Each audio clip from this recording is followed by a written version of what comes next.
Ayan yung aking mga aso. Nangangati talaga sila. Lahat yan sila nangangati. Nakakaawa nga eh. Ayan o.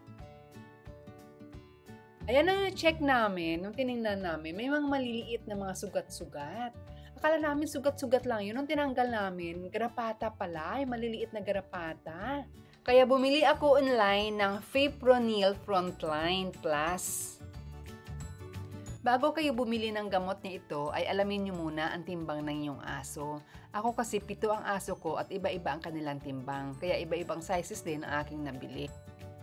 Ang timbang kasi ng mga aso ko ay 7 kg, 12 kg, 13, 22, 23, 27, and 28 kg.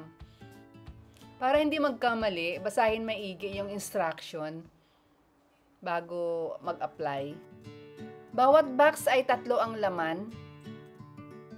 Si Chippy ay 7 kg lang, kaya isang applicator lang ang gagamitin sa kanya. 0.67 ml yan. Madali lang naman gamitin. Baliin mo lang yung dulo ng applicator. Hawiin lang yung mga balahibo, yung buhok ng aso, at ilagay siya sa may batok or sa taas ng kanilang balikat. Para hindi maabot, para hindi ba madilaan. Kasi syempre gamot yan, delikado yan pag nadilaan ng aso. Ayan, kailangan maubos yung isang applicator. Kasi sakto yan sa timbang ni Chippy.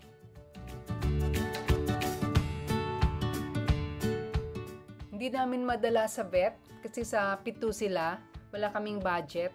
Check up lang ng bawat aso, 250 kaagad. Tapos mabuti kung bibigyan agad nila ng gamot. Syempre hindi. Dahil sa vet naman, kailangan pa yan. May mga blood test. Ang mahal ng blood test ng aso, nasa 1.8. Sa 7. Naku Lord, wala talagang budget. Kaya nag-decide kami ng aking mga anak na subukan namin bumili online. Kasi maganda naman daw ang reviews. Baka mamaya effective sa aso. So, 'di ba, nakatipid kami. Dahil nakita naman namin na talagang maliliit na ticks or garapata ang nasa balat nila. Yung parang bagong itlog. So, sobrang kate. Parang nasa season din kasi mga garapata eh. May season na wala silang garapata, may season na may garapata. So, naawa na kami sa mga aso. Kamot ng kamot.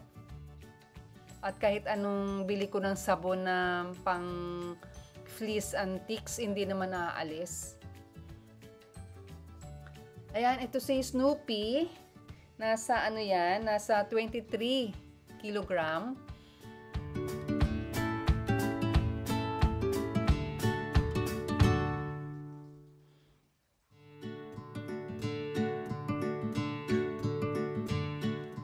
At siya naman si Cola, 22 kilogram.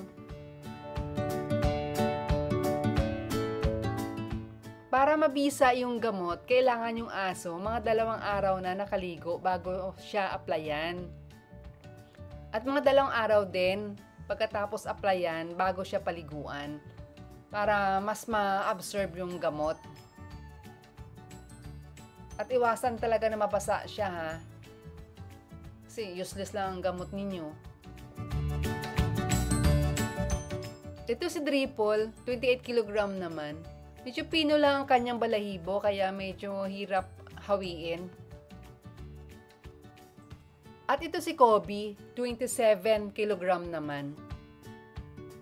Ayan na sila pagkatapos ng ilang araw ng gamutan. Hindi na sila nangangati.